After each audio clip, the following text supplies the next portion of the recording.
नमस्कार. सन 2025-26 नवोपक्रम विषय कृत्रिम बुद्धिमत्ता म्हणजेच AI जगतातील शाळा हा विषय घेऊन मी जिजामाता प्रशाला कोंडी, उत्तर सोलापूर, जिल्हा सोलापूर येथून श्री सारंग दशरथ पाटील सहशिक्षक. माझी शैक्षणिक पात्रता आहे MA BEd, DSM, MA education, अविरत विज्ञ MCJ. माझा अध्यापनाचा विषय आहे मराठी. माझी शाळा केंद्र बाळे व बीट नानज येथून आहे.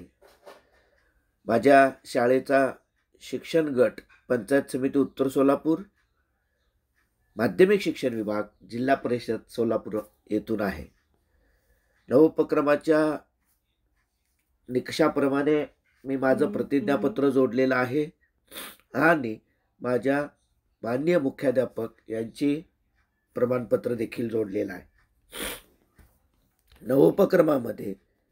नवोपक्रमाच्या पायऱ्यानुसार माझ्या मी अनुक्रमणिका अशी दिलेली आहे.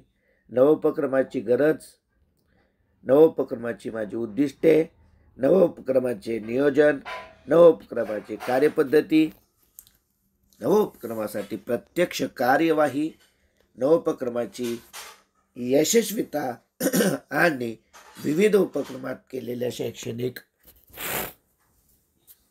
जे लिंक्स आहेत त्या मी इथं जोडलेल्या आहेत. आणि शेवटी मी समारोप लिहिलेला आहे. प्रस्तावना आजच्या युगात डिजिटल क्रांतीच्या युग आहे.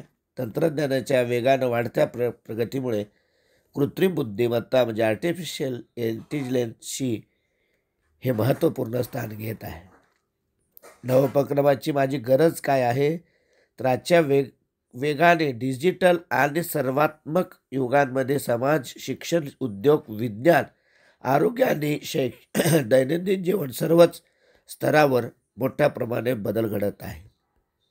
त्याचबरोबर नवोपक्रमाची माझी काही उद्दिष्टे सांगायची झाली तर अध्यापन अभ्यास प्रक्रियेची गुणवत्ता वाढवता येते, विद्यार्थ्यांमध्ये 21व्या शतकातील कौशल्य विकसित करता येते, शिक्षकांच्या व्यावसायिक विकासामध्ये प्रोत्साहन देण्यासाठी याचा उपयोग होतो, शाळेचे वातावरण आधुनिक, सुरक्षित व प्रेरणादायी बनवता येते आणि शैक्षणिक निकष, सहभाग आणि प्रगती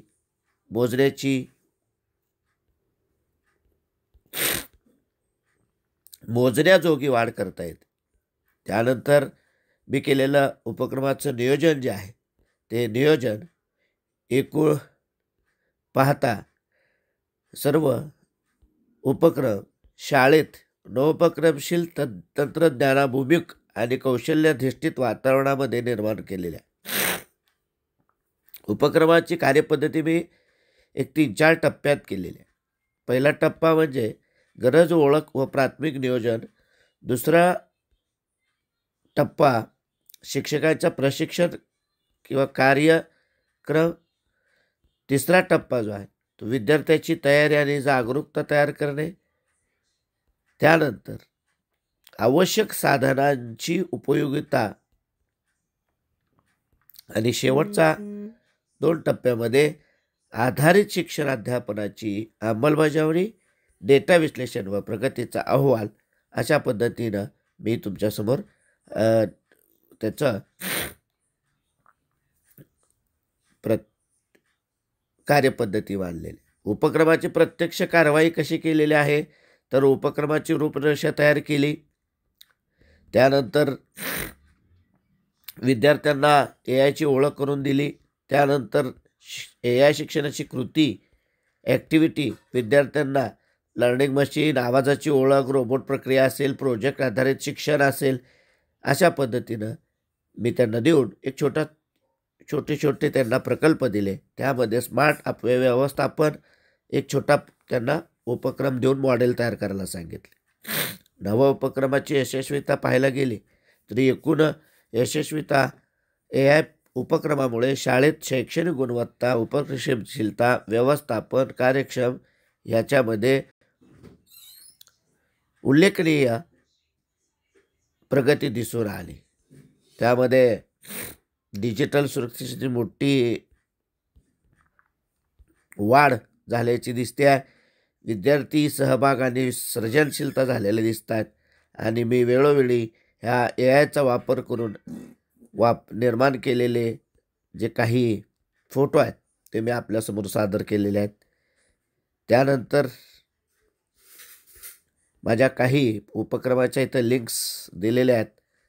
कृत्रिम बुद्धिमत्तेसाठी जे मला शालेय स्तरावर राबवण्यासाठी माझ्या संस्थेचे अध्यक्ष सचिनभाई ठोकळ असतील, सचिवा शिल्पाताई ठोकळ असतील, प्रशालेचे मुख्याध्यापक उदय जाधव सर असतील, सर्व माझे शिक्षक, माझे सर्व बालगोपाळ विद्यार्थी, त्यांचे पालक यांचं मला या कामासाठी उपयोग झाला. मी सर्वांचा शतशः ऋणी आहे. हे अत्यंत उपयुक्त आणि परिवर्तनशील अनुभव माझ्यासाठी ठरला. आणि या दृष्टिकोन आणि तंत्रज्ञान कौशल्य वाढवणे हा उपक्रमाचे मुख्य हेतू पूर्णपणे साध्य झालेला आहे असं मला वाटतं. अशा पद्धतीनं हा मी नवोपक्रम केलेला आहे. तर चला मग कसा वाटला माझा नवोपक्रम. धन्यवाद.